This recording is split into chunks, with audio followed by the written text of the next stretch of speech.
Hello, friends and family around the world. This is Will Barney from Barney Global Services here with another global update here on Thursday, June 25th, 2026.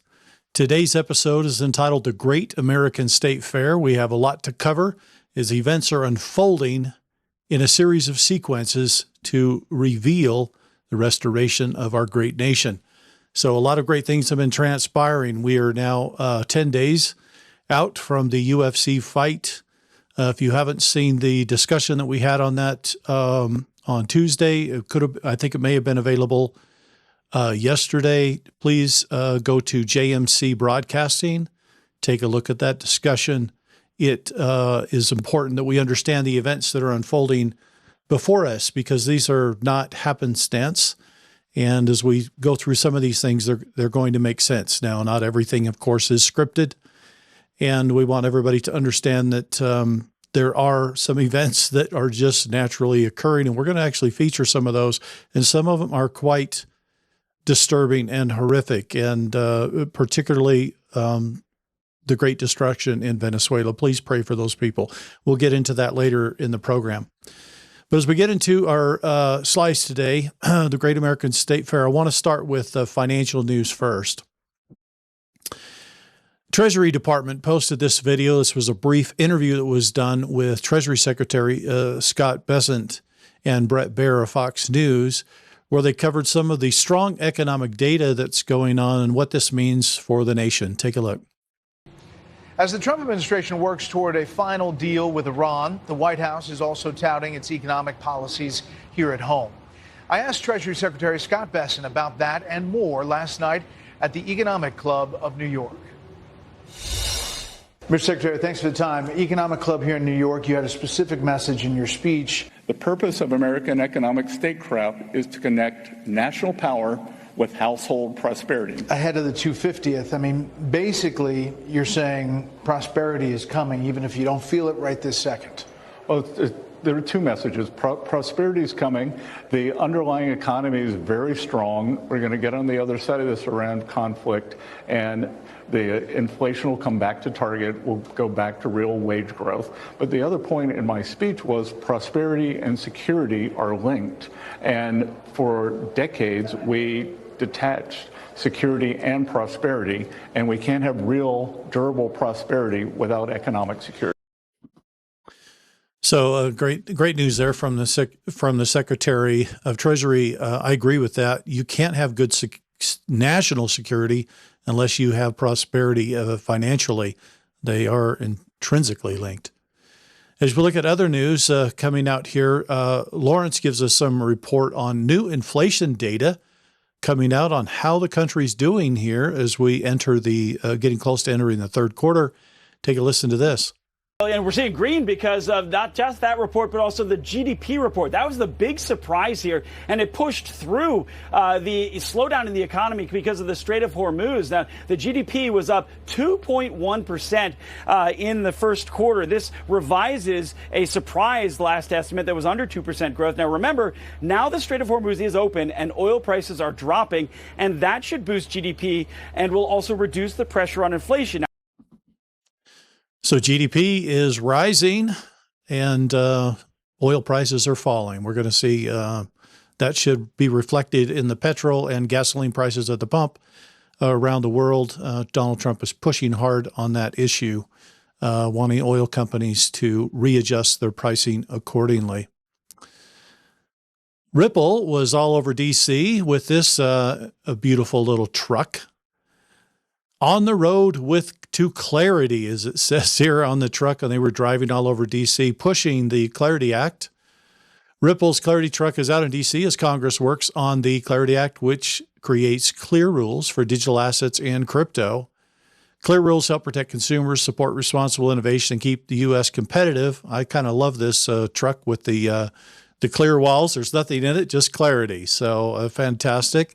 As we move to Senator Loomis, who has been spearheading a lot of the work here in the Senate on the Clarity Act, she did take a few minutes to speak with Maria Bartiromo of Fox News to give a little bit of information and to kind of push back against what Jamie Dimon was saying, that they were going to fight and that this Clarity Act wasn't covering the bases.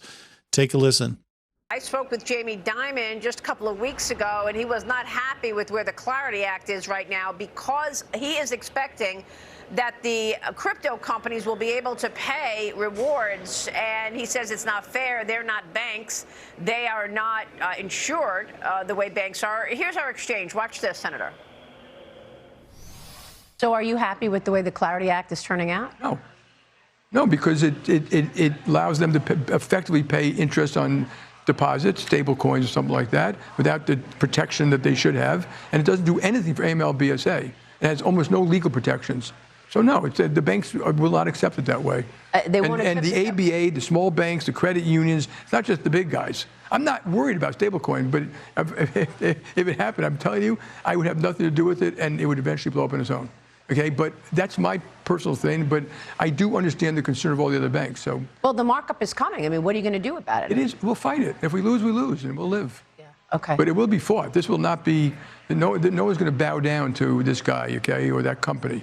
And he's the only one. Yeah. And he's spending hundreds of millions of dollars in Washington this thing. Okay? He said he's representing the whole industry. Full of Senator, your thoughts? Well, with all due respect, Mr. Dimon is mistaken about the Clarity Act. He needs to read it over July 4th. He will see that his concerns are addressed in Section 301. He thought there was a big loophole there. We closed what he saw as a loophole. We've made changes. We have AML and I think 16 provisions, Maria, to protect against illicit finance. We have multiple provisions addressing the application of AML to digital assets. He's simply mistaken about the bill.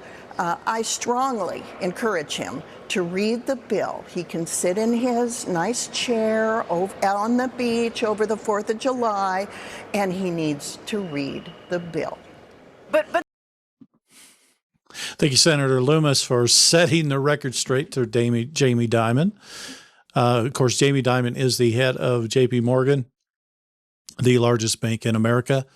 And I like what she had to say there. This is important. The Clarity Act will get done, by the way. We're in a sequence of events. There will be a time when it is done and it will be passed. And this is going to rock the world as we get into the quantum age. Our last update we provided was called The Quantum Age Has Begun, and we are definitely in it here. And I wanted to share this also brief segment here between Loomis and Maria as they discuss data centers and why these are important. We talked a little bit about it in the last segment, but take a listen to Senator Loomis. Introduced legislation last week to expedite AI data center build-outs. Tell us about that, because here you've even got pushback from your own colleagues like a Bernie Sanders who wants a moratorium on these build-outs. We desperately need to be the leader in artificial intelligence. These data centers are a big part of accomplishing that AI dominance in the world. And they are large loads. They use a lot of power. Some of them as much as a small city.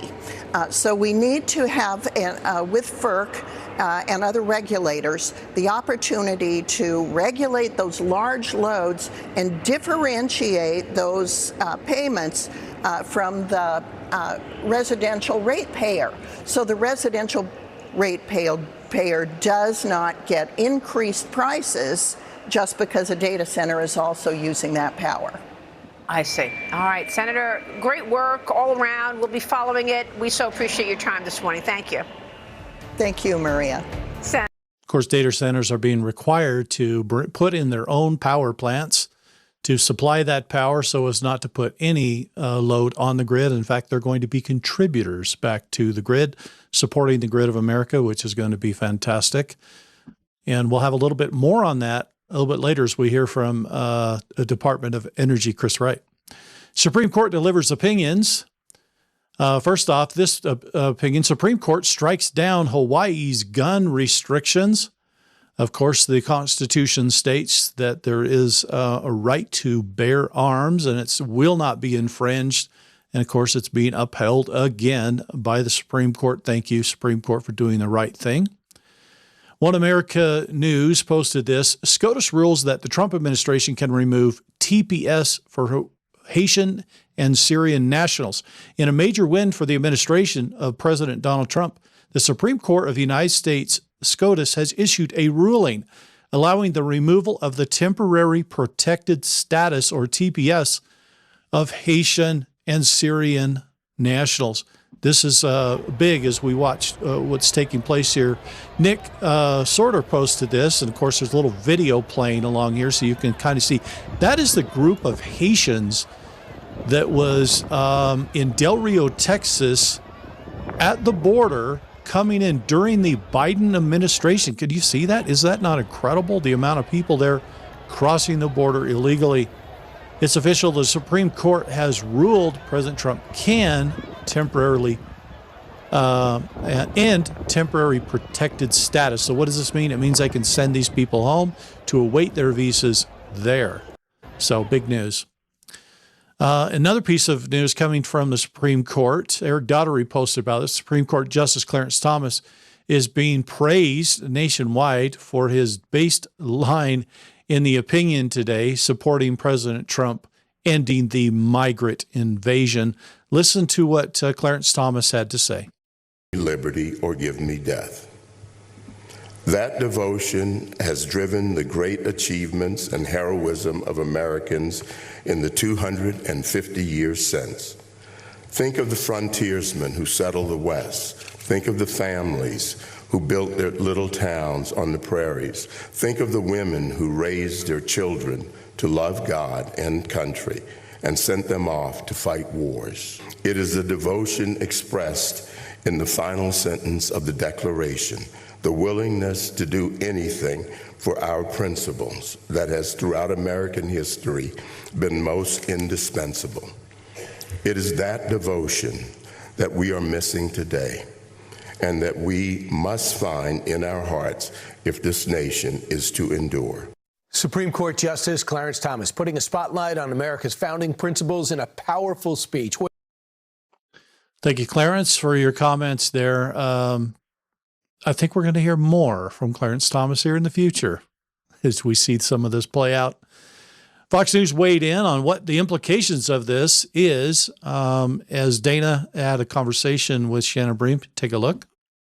And the Supreme Court out with another decision, this time regarding the fate of certain migrants living with temporary protected status. There are a bunch of them, and Shannon Bream joins us again with more. Shannon, how do we read this one? Okay, so Dana, we read it as a win for the Trump administration, which has wanted to wipe out temporary protected status for more than 1 million people who are living here in this country. These cases centered on a number of Haitian and Syrian refugees who were here in the country.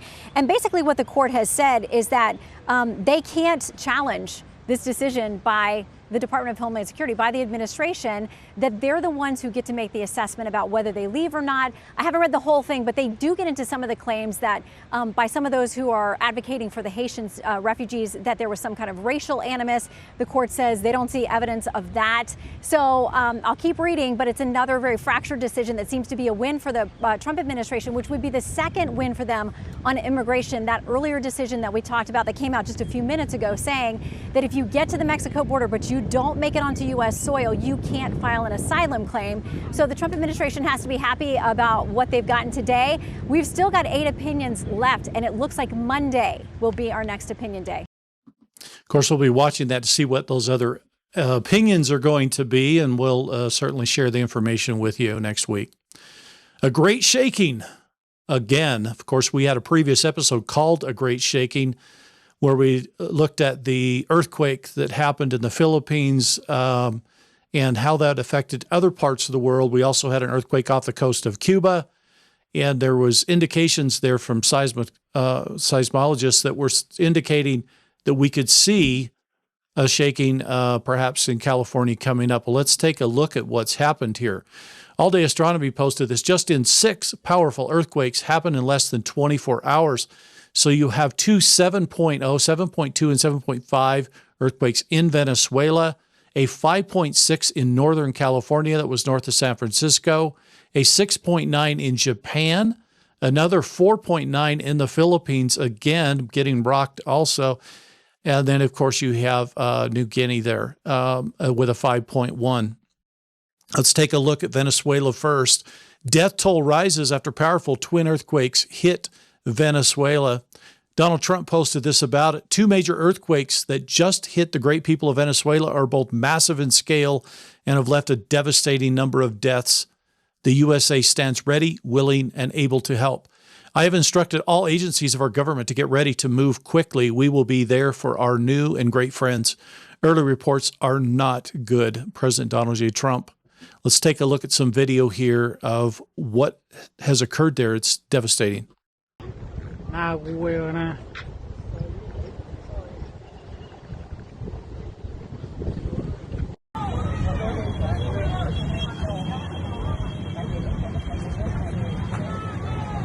Mira los delfines, mira, mira, mira, mira.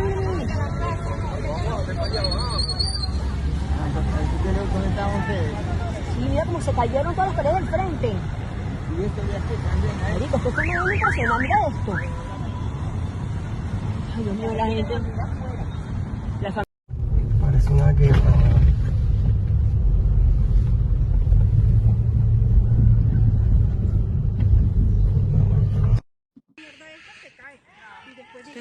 Incredible devastation throughout Venezuela.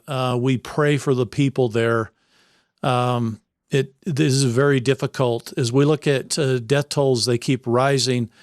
We'll show you a number here in just a moment. Marco Rubio weighed in on the subject, talking to reporters about the work being done by America to help.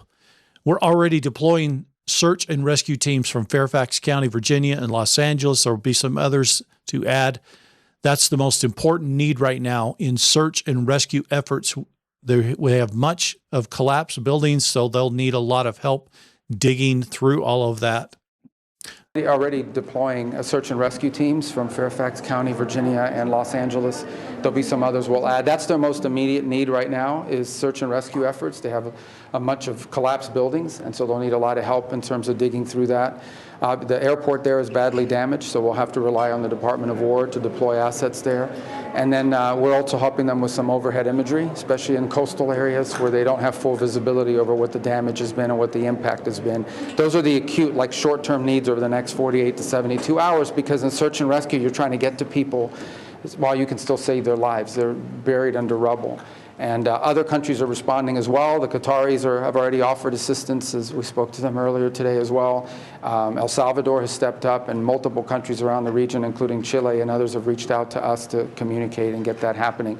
As we move forward with that response, with the sort of the short-term phase of response recovery, the second phase, of course, will be identifying their more longer-term and acute needs. What are the things over the long term they're going to need help with? We'll have a better assessment of that after the next 48 hours when we're on the ground and as the Venezuelan authorities get more visibility as to the level of damage in terms of housing. Where do you put all these people that don't have anywhere to go live? What we can do to help restore or help them restore their communications, their internet, their telecom, and so forth. We'll also have to manage what we expect is going to be a surge of private donation. I can imagine that there's going to be a lot of people from the United States and entities in the United States. We've already been in touch with some of the leading charities, but I know at the local level, particularly in places like where I call home in South Florida, there'll be a lot of people that are going to want to step forward and help and provide assistance. And we just need to find the way that we can step in and provide logistical support from that. In addition, of course, we've already stood up our disaster response teams at the Department of State and our humanitarian efforts. It's something we did very well in Jamaica after that storm, and it's something we're really prepared to do now. So thank you, Secretary Rubio, for your comments there.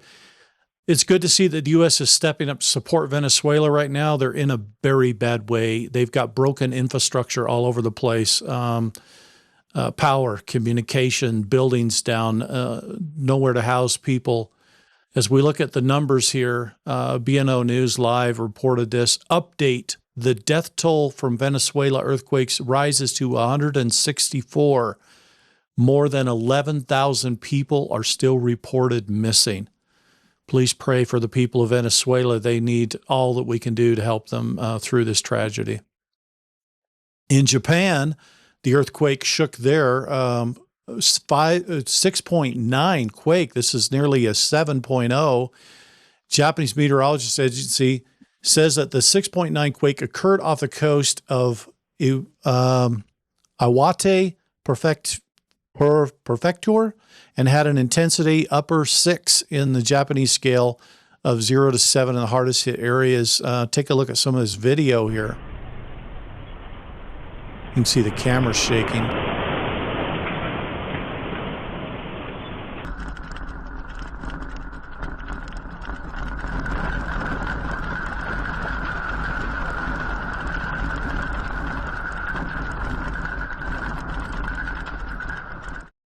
Fortunately, Japan has very high building standards for seismic activity, as they've had quite a bit of earthquakes over the last many years and decades, and this has helped them to weather some of these quaking events as their building codes are very high.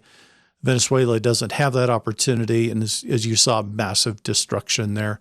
As we turn our attention now to earthquake here in America, Coco posted this. There was an earthquake in Northern California today, too, the strongest in over 90 years, a 5.6. Take a look.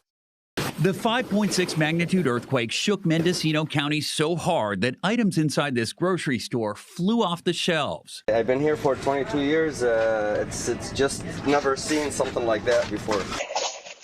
Seismologists say it's the biggest quake to strike the area in nearly 9 decades. There were some reports of injuries, but no deaths. And there's no major damage to infrastructure, but thousands lost power. The house was rolling, dude. And scientists fear something larger may be looming. A new study finds the San Andreas and San Jacinto faults in Southern California have reached their highest stress levels in 1,000 years, raising concerns about the possibility of a large earthquake hitting the area. So it's going to take a big one down here in Southern California to alleviate that built-up stress.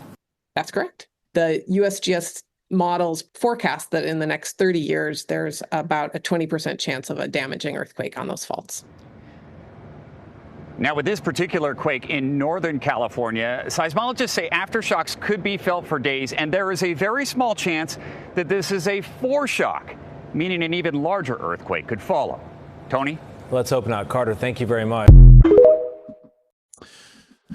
So, yes, let's hope not. But as we've been seeing, it's been prophesied for many years that a great shaking would occur around the earth. And we've been seeing that clearly, visibly in these reports. So please be careful.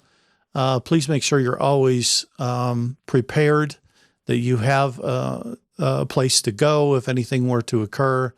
And let's do all we can to help these people that are suffering tremendously from these events. In congressional news here in America, there's been some interesting developments over the last 24 hours, particularly.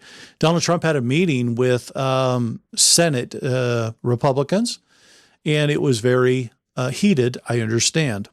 Now, following that meeting, look what we have here. Wow, the Senate just changed its vote on Iran. This was a motion to limit the president's wartime powers in Iran. So the Senate has changed its vote from Iran from 50 to 48 against to 50 to 47 for, with Rand Paul and Bill Cassidy changing their votes. Thank you to Leader John Thune, Lindsey Graham, Bernie Moreno, and all. The vote puts Iran on notice. That means the president can continue to prosecute that situation as he sees fit. So thank you, those that are supporting him. As we turn to other news, Secretary Wright was at the Idaho National Labs discussing the nuclear age beginning and what this means. And this goes along with the quantum age that we talked about with the data centers. But now he's talking about the implementation of some of these advanced nuclear power plants to provide the much needed power for these high power draw facilities that bring in the age of AI and other technologies, advanced technologies. Take a listen here. Idaho National Lab, the first new reactor switched on in more than 50 years earlier this month. As part of the DOE's reactor pilot program, how does this contribute to the U.S.'s goal to quadruple nuclear capacity by 2050? It's tremendous. These are historic times right now. 75 years ago, the nuclear age, using nuclear energy to produce electricity for civilian applications, began right here at Idaho National Labs in 1951. This is the world's greatest gathering of nuclear energy expertise on the planet. And now we have the new nuclear age beginning right now, the golden era of nuclear energy, with soon to be our third next generation nuclear reactor to turn on, to go critical and maintain a sustaining chain reaction. As a career nuclear guy, I could not be more excited. So there it is, our Secretary of Energy talking about this coming online. Of course, there is legislation in the Congress right now discussing how these data centers and the AI thing is going to be handled. We'll have to wait, see how the legislation bears out. Rapid Response 47 posted this. Secretary Burgum says that Democrats in Congress are holding up the permitting reform bills, that they're trying to push the Green New Deal policies. What we need in America right now is energy addition and not energy subtraction. Take a listen to what he said. Permitting bill that's in front of Congress, very important, and they should pass it. Of course, Democrats are holding it up. One of the things they're trying to use as leverage is. One of the things they're trying to do is say, listen, we won't vote for permitting unless the Trump administration agrees to keep, subsidizing intermittent and weather-dependent and often foreign-sourced sources of electricity. And that's just something that President Trump's not willing to do. So they really don't have leverage in that way over the administration, because what we need in America right now is energy addition, not energy subtraction. And as it comes to our power grid, all the rules under the Biden administration, if you're transitioning from reliable 7x24 to something that's dependent on the weather, that's energy subtraction. That's not energy transition. Mm-hmm. And we need energy addition. We need energy to power manufacturing, all the jobs, the foreign direct investment coming back into this country, what we need to manufacture AI, manufacturing intelligence here in the United States is critical to the strength of our economy. And of course, with President Trump, we have lower taxes, less regulation, and we have seen a flow of capital coming to the United States like never before, and it truly is going to be the golden age for America going forward. But we've got a few more things to clean up from the mess that was left behind by the last administration relative to energy policy that was headed 180 degrees in the wrong direction. I agree. It was going in the wrong direction. In other news here in Congress, we have Secretary Mullen of the Department of Homeland Security was being grilled by Congress. And take a look at this exchange. Il Donato Trumpo posted the piece of the video, called it a masterclass. Take a look at this. Mr. Secretary, do not interrupt. Don't you point your finger at me. Don't I be a will hypocrite. point my finger at you. Don't you be a hypocrite then. Then you be a threat. Then you should be as upset about the 450,000 kids that were lost. You didn't say a word about it. For 4 years, you never said a word. Mr. Secretary. Could you put him in his place? Don't yell at me. You should be put in your place. Mr. Secretary, if you would like 4 minutes for a closing statement when everybody's done, I'll give you that. But while members are on their 8 minutes, I need them to have their 8 minutes. I started my comments. I appreciate that. My issue is that they say this for sound bites, and I'm not going to let them say What did like you that. do just recently for sound bites? I sympathize with the 400. We are going to have something resembling order here. So what's interesting is Secretary Mullen was in Congress prior to his current job, so he knows how all of this goes, and boy, he throws it right back at her. As we're talking about this, what they're referring to is 450,000 children went missing from crossing the border into the country during the Biden administration. The Department of Homeland Security is doing all that they can with the FBI, with Border Patrol and others, ICE, to locate these children. They've located some of them, as we reported previously. There's still more to follow. I think there's still another 150,000 missing. And the concern is that they're being trafficked. So we do have to get something done. And to have members of Congress that don't want to see that occur is actually very appalling. The cleanup of fraud continues in many areas, financial and regarding voting. But let's take a look at this. Peter Navarro shared this. Fauci played God. He funded the Wuhan lab research, buried the lab leak, and the media covered for him, shifting the blame to President Trump. As we reported in the last update, Tulsi Gabbard, upon her departure from the DNI, dropped massive amounts of evidence regarding bioweapons labs and Tony Fauci. And that information is going to be sorted through. It's going to be disclosed and brought to the people over the next months. We're going to learn a lot more. But it looks to us as if that is all leading to what could be a Nuremberg 2.0 event where people may actually hang for their crimes against humanity. But let's take a listen to what Peter had to say in regards to Dr. Fauci. American people need to decanonize St. Fauci. What we know very clearly is that Fauci played God. He basically gave money to the Wuhan lab for the express purpose of using gain-of-function research to create a deadly virus for the purpose of then creating vaccines to kill the virus. How'd that go, Anthony? And then when that thing leaked from the lab, he conducted a misinformation campaign using some of the most prestigious academics in the world to insist that it wasn't from the lab. It was the zoonotic theory, from nature. And the biggest lie of omission was the fact that he funded the virus to begin with. 1 million Americans died, millions worldwide.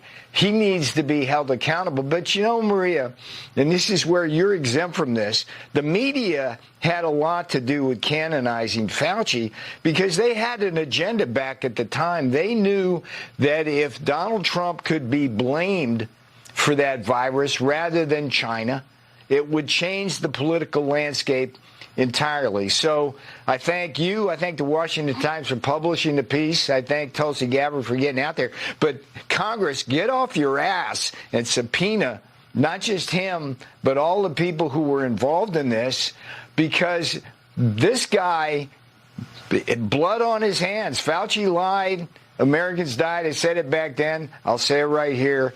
And this story needs to get out so that it doesn't happen again. The evidence dropped by Tulsi Gabbard was that Fauci not only knew what was going on in the Wuhan lab, he was funding it. So the COVID thing that leaked from the Wuhan lab was all about Dr. Fauci. And if you remember, Donald Trump kept putting him out in front of everybody during that entire COVID experience. Oh, Dr. Fauci, yeah, he's the expert. Why did he do that? Because Donald Trump knew. And he wanted the whole world to know who Dr. Fauci was before the big reveal, and now we have the big reveals taking place. In other news here, we have Byron Daniels making comments about the Save America Act, which is requiring you to show ID and citizenship and everything to vote. And we can't seem to get this through Congress. For some reason, it's being stalled in the Senate. He's very upset as he has been watching this play out. Listen to his comments here and the comparison between Obama's presidential library that we just featured and what's going on with the Save America Act and why Congress isn't going for this. Take a look. Just the other day, President Obama opened up his presidential library in Chicago. You needed an ID to attend the event.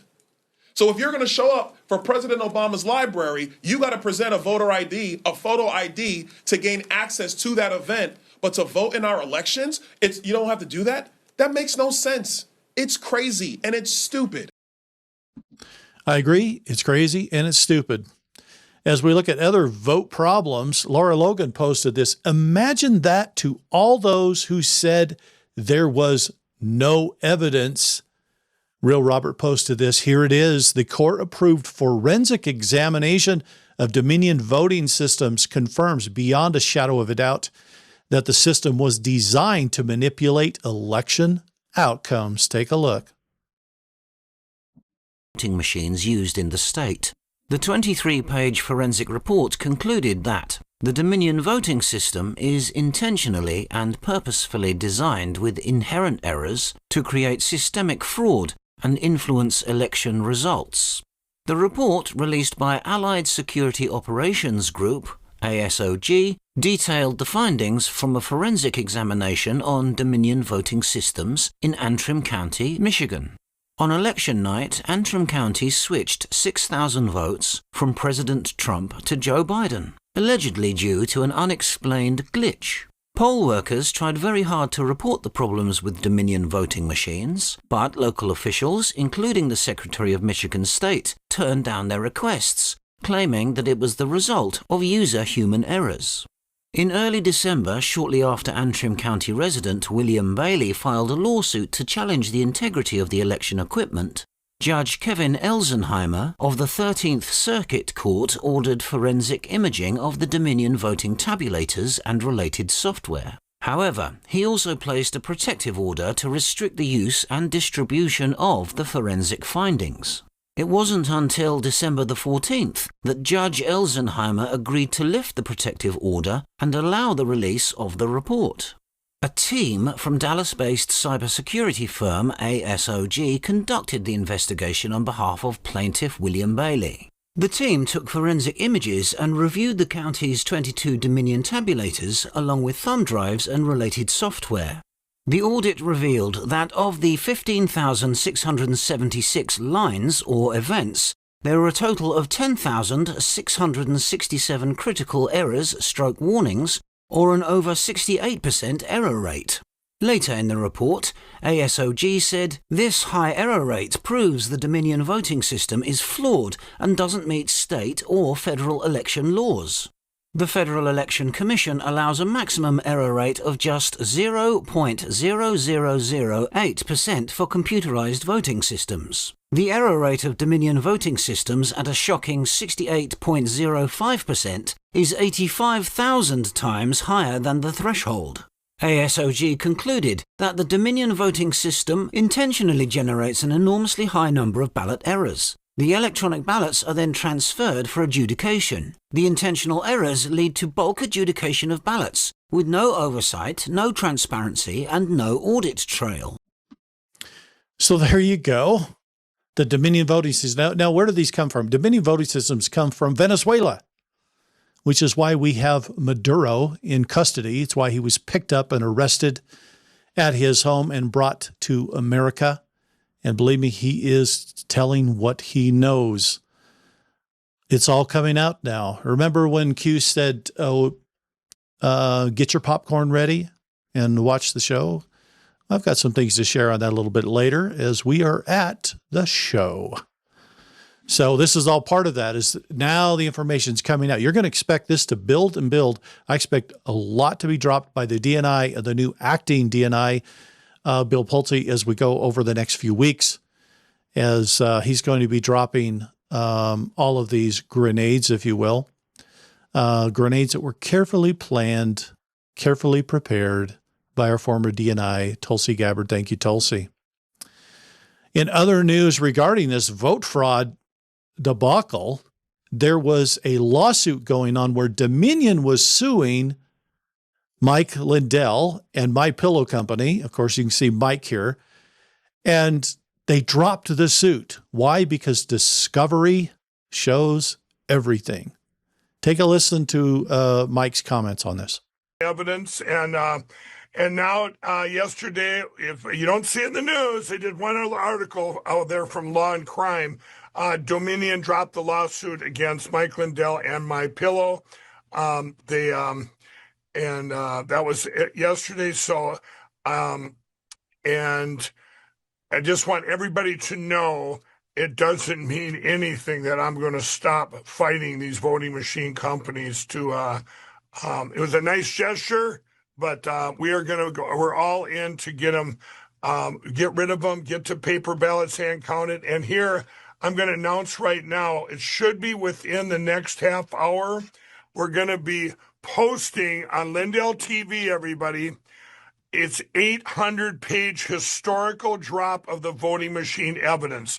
This has never been seen before. A lot of it we have bits and pieces were out there. This has been compiled over the last 5 years. This will be right here on Lindell TV. It'll be posted, like I say, in about 20 minutes. We're doing a press release on it, and anyone that ever tells you then, Vanessa, that ever says, oh, there's no evidence, this is like a library. It's a historical library with 500 and some articles and 100% evidence that back each thing up. This was actually part of this given to the president when he was told by when he walked off that's reporter a few weeks ago, and he re-truthed it. So it's a very exciting day. We're going to tie in, all these stuff. Thank you, Mike, for all the work you've done to fight for America and election integrity. I would just like to comment that this same scenario, vote fraud, that we are uncovering here in America now after all these years, 6 years later in many cases, beyond the 2020 election. This is not an isolated incident. This has been going on throughout most of the countries of Europe. Countries all over the world, 71 other countries other than the United States, who've all had their government stolen from them.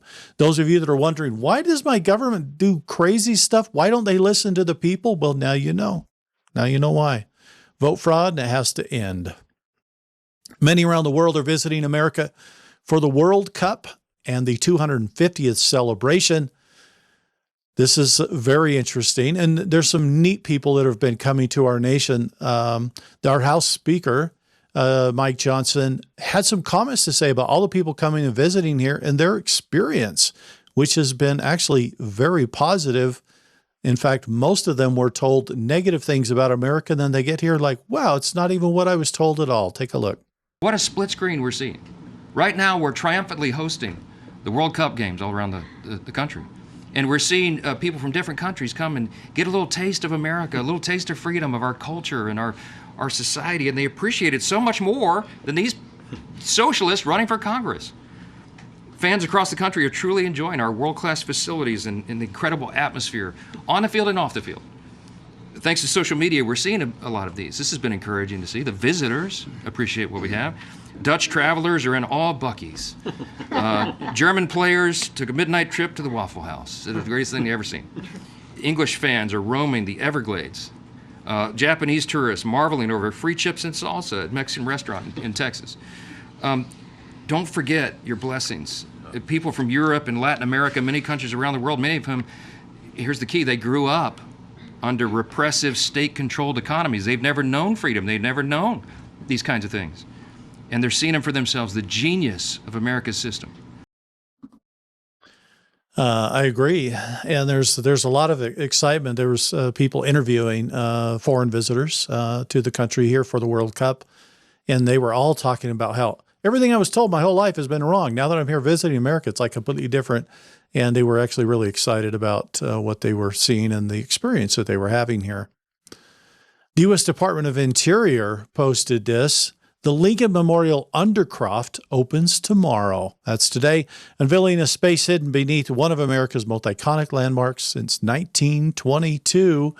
And here's a sneak peek. Hello, I'm Kevin Grease. I'm the superintendent of the National Memorial Parks here in Washington, D.C. I'm here to announce that on the 25th of June, we're going to have a grand opening of the Lincoln Undercroft. What's a Lincoln Undercroft? It's a museum that's underneath the Lincoln Memorial. 15,000 feet of exhibits, physical interactive exhibits, videos, bookstore, the Emancipation Proclamation, the 13th Amendment, original ones signed. We have graffiti from the original workers back in the 1920s. What is the graffiti of? Well, you got to come on down and find out. 25 June, Lincoln Undercroft under the Lincoln Memorial. Come on down. That's neat. I had no idea that was going to be opening, so that's a new thing to see in Washington, D.C. I hope many of you that are there visiting for the Great American State Fair are going to be enjoying that. Everything kicked off last night for the Great American State Fair with Donald Trump giving a speech. But prior to that, we had all kinds of music, celebration, flyovers, and everything else. Patriotic music being played far and wide.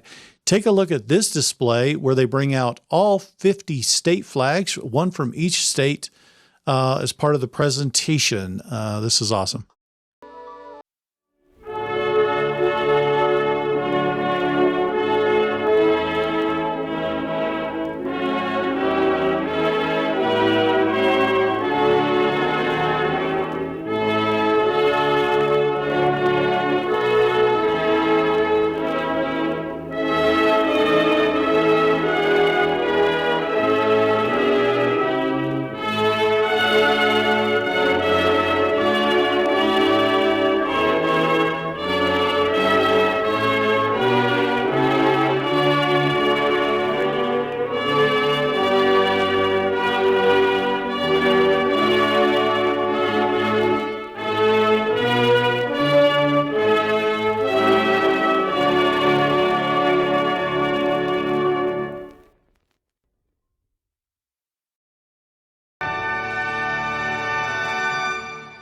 Wonderful to see every state represented there.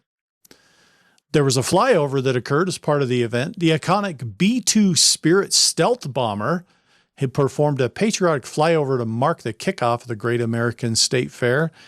And Fox News shared this video. Let's take a look at the flyover here.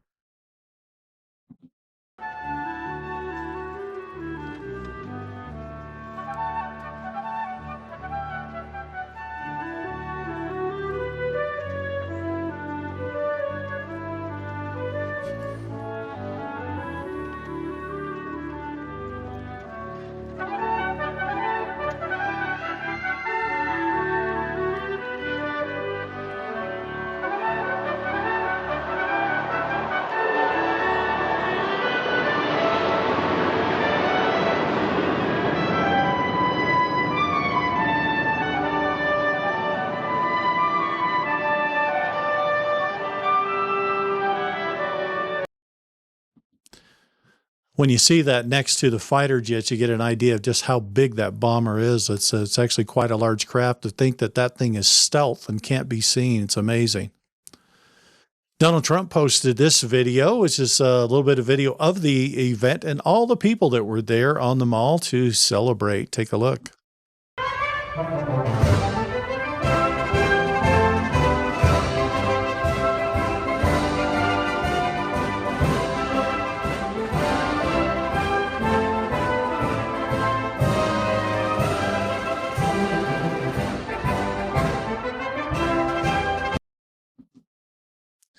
Nick Sorter shared this video, and thank you, Nick, for posting this. He was in the crowd there, and we get to see the introduction of Donald Trump at the event for the speech. Take a look. The men who died, who gave that right to me, and I gladly stand up next to you and defend her still today, 'cause there ain't no doubt I love this land.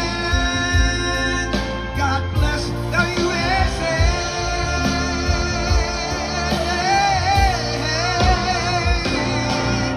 And I'm proud to be an American.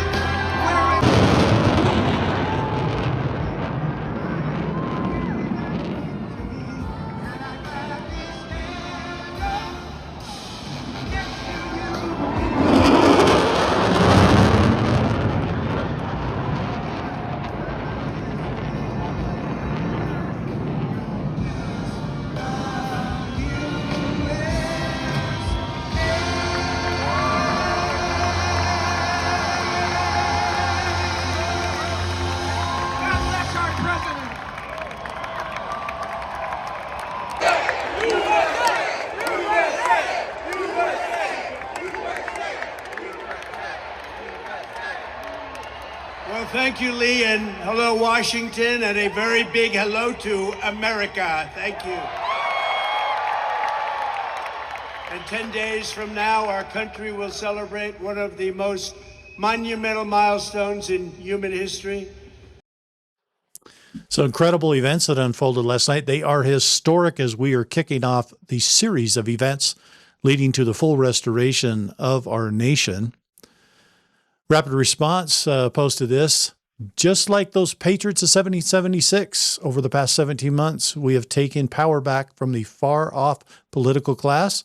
We've reclaimed our sovereignty, regained our liberty, restored our prosperity, and we have saved our country. Look at this brief segment from President Trump's speech. But just like those patriots of 1776, over the past 17 months, we have taken power back from the far-off political class. They're trying to gain it back, but it's not going to happen. We have reclaimed our sovereignty, regained our liberty, restored our prosperity, and we have saved our country. In all things, we're once again putting a thing called America first. Thank you, President, for the wonderful speech that you gave last night. As we look at that, here's a photo from behind, looking at all the people that were there. We are the ones who are carrying forward the light of Western civilization because it is the very beginning of the golden age of America. There you go, folks. President Trump officially announcing the start of the golden age. We are in it. And as we talked about last time, the quantum age, there is a lot to go along with that. We're going to end our segment today with it. Nick Sorter shared this wonderful flyover. This actually occurred just today, this morning, over the mall as the Great American State Fair is going on. Epic, a pair of U.S. Air Force B-52 Stratoforces, flanked by several American fighter jets, just performed a flyover here in Washington, D.C. 47 is giving America the best birthday celebration ever. Take a look at this video. It's amazing.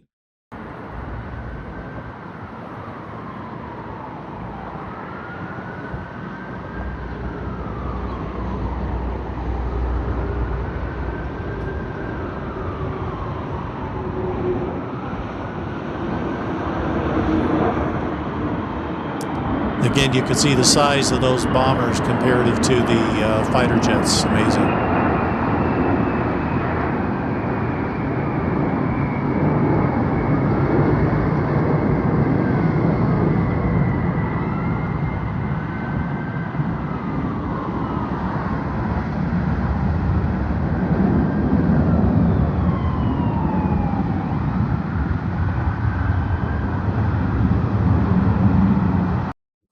There will be more flyovers and displays of American military might as we kick off the celebration here over the next 10 days, the 4th of July. So we have that to look forward to. Fox News was there reporting on what they were seeing on the ground with this incredible Great American State Fair and all of the displays that are there, because every state was represented in great fashion. Incredible to see. Take a look. I have to say, this is the fastest road trip you'll ever do if you come out to the National Mall, because you can walk from one state to the next in these pavilions that have been set up. So I have a trivia question for you. Where was the first full set of fossils of a Tyrannosaurus Rex found? Well, if you guessed Montana, you have the hint behind me, you'd be correct. So that is one of the tributes that Montana has set up here in their pavilion. They have, as you can see, as you walk in right here into Montana's pavilion, this immersive experience. Kids can come to this dig pit and look at fossils. So again, the first full set of Tyrannosaurus Rex fossils were found in Montana. So kids can come out here, they can learn a little bit about that. There's a whole trail in Montana where you can go and visit and learn more about the fossil system there. Here behind me, you can also learn about the entire state, walking from the Badlands east to west to the wheat and agricultural side of the state, mining, outdoor recreation, also a tribute over here to rodeo, something that we will be seeing. Also, President Trump kicked off the big celebrations last night, saying this. We laid down the railroads, raised up the skyscrapers, built the great highways, invented the airplane, won 2 world wars, defeated fascism and communism. We're going to have to do that again. And led humanity into space. And we did it all in the span of just 250 years. This is our history. And this is the destiny of America, to be the greatest, most incredible country ever to grace the earth. So again, all of these different pavilions, 150 of them, will be celebrating the states and the territories across the country, the history in those states, and what the states have to offer, and looking ahead to the future, of course. So amazing things taking place there. As we wrap up our show today, I wanted to end with some stuff from the Department of War. This is from the Department of War CTO, Chief Technology Office. And look at this, quantum dominance. I highlighted in red there so all of you can read this. And I'm going to, for those of you that have been following Q and you've been following this entire thing over many years now as we retake our country, this is a hat tip to you officially from the government, Department of War. Are you enjoying the show? Refill your popcorn. You'll love this next part. Are you excited, folks? Are you excited? Isn't it awesome what we're seeing? Next slide. This all came out this week. The Department of War is ensuring our warfighters have frontier quantum capabilities to dominate and in degraded or denied environments. And then underneath that, trust the plan, patriots. Finally, for all of you that have been following the Q movement and all this, now you're getting physical evidence publicly. The plan has always been to bring our country back and to get this done. And now we're having it given to the whole world. Trust the plan from official government sources. It's no longer some secret Q movement on 4chan or 8chan. Now it's here in front of all of us to see. So as we get ready to celebrate the 4th of July, these events are kicking off the great unfolding of the restoration of America, which will then lead into the restoration of the world. It's exciting. We live in the most wonderful time in history. As we close out, I wanted to share this brief video from our Department of War Secretary, Pete Hegseth, giving us an invitation to come and celebrate the 4th of July, Independence Day, with all of them and to see the wonderful events that are going to transpire there. Take a look. Get ready, America, because we're putting our love of country on full display. I want you right there with me on the National Mall for the Salute to America celebration on July 4th in Washington, D.C. Fittingly, we are marking 250 years of grit and glory with inspiring music and a record-breaking fireworks show that will light up the entire world. This is where we show everyone that the American spirit is stronger than ever before. This is Freedom 250. Don't miss it. Register for your free tickets at freedom250.org. And may God bless our great republic. Those of you that are on the East Coast and it's not too far of a drive, sounds like a fun event if you'd like to go there and be there for the 4th of July, these great celebrations. We're excited. So that wraps up our program today, the Great American State Fair. It's exciting what we're watching. Events are transpiring. Historical moves are being made as we retake the world from the control grid of the cabal, and we bring freedom, liberty, and economic prosperity to the entire world. It is super exciting. Thank you, all of you that are a part of this movement, that have had the courage to stand up at times when it's very difficult. When you've been the only voice of reason among your friends and they look at you like you have 3 heads, talking about these things happening. The events that are going to transpire are going to shake those who are asleep. It will be a great shaking. I would just admonish you, don't fall into the trap of saying, I told you so. This won't be the time for that. The time for this is to put our arms around each other who are going through emotional storms over the information being disclosed to them and tell them it'll be okay, and to be a voice of steady reason while they go through the emotional turmoil that all of these disclosures bring. So for all of you out there that are fighting the fight, that are standing for truth, that are digital warriors sharing the truth every day, know this, it was all worth it. It was all for the great unfolding that is taking place. We will get to a financial reset, a political reset, an economic reset, a educational reset, a medical reset. We're resetting everything. We are walking off the plantation of the cabal, and we're entering our true identities as sovereign beings here to bless and build heaven on earth. Thank you all for being with us again for another fantastic global update. Please pray for the people of Venezuela and other places that are suffering so much from these catastrophic events. It is heartbreaking. There are thousands, over 10,000 still missing. They need your prayers, and I know that prayer works.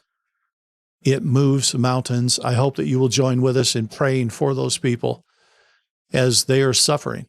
They're going through a lot right now, and we want to to give our thoughts and our prayers, our healing to each of them. They've got a long road of recovery. And we do hope that the financial blessings that are unfolding over the next months are going to be a part of that rebuilding and restoring what has been lost. For all of us here at Eden Global Services, to all of you, we wish you a wonderful weekend. May you be blessed and prospered in all that you do, and we'll see you again next week. Thanks, everybody. Have a good night. Bye-bye.